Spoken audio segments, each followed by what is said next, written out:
ગુજરાતમાં છેલ્લા ઘણા સમયથી આપણે જોઈએ છીએ કે દૂધનો કહી શકાય કે સફેદ દૂધની જે કાળાબજારી એ બેફામ અને બેલગામ ચાલી રહી છે.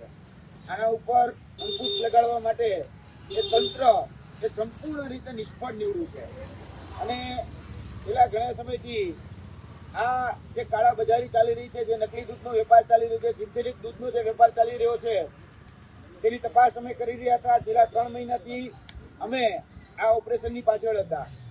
જોવા જઈએ તો જુનાગઢ પાસે આવેલું જે હનુમાન ખીજડીયા કરીને જે ગામ, એ હનુમાન ખીજડીયા ગામથી લઈ અને અરવલ્લીના બાયડ અને બાલાસિનોર સુધી આ દૂધનું ટેન્કર એ પહોંચાડવામાં આવતું હતું. પરંતુ ગુજરાતમાં આવા સેંકડો એ દૂધના ટેન્કરો જે છે એ અત્યારે ક્યાંક ને ક્યાંક મોતનો કારોબાર અને માફિયાઓ અને તંત્રોની મિલીભગતથી ચાલી રહ્યો છે. દૂધને આપણે પુરાણોમાં ખૂબ પવિત્ર ગણવામાં આવ્યું છે. આપણે મહાદેવની શિવલિંગ ઉપર પણ ચડાવીએ છીએ. નાના બાળકને પણ આપણે ગાયનું દૂધ હોય, ભેંસનું દૂધ હોય કે બકરીનું દૂધ હોય એ પીવડાવતા હોઈએ છીએ.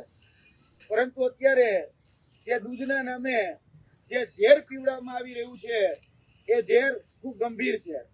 કારણ કે જ્યારે હનુમાન ખીજડીયાથી લઈ અને અમે આ દૂધની જ્યારે રેકી કરતા હતા ત્યારે હનુમાન ખીજડીયાથી લઈ આટકોટ, જસદણ, વિછિયા, ખેડા, કટલાલ, કપડવંજ થઈ અને આ દૂધ બાયડની જે માધવ શીત કેન્દ્ર અંતર્ગત જે આવતી અલગ અલગ જે સહકારી ડેરીઓ હતી એ 4 સહકારી ડેરીઓમાં આ દૂધ એ ખાલી કરવામાં આવતું હતું.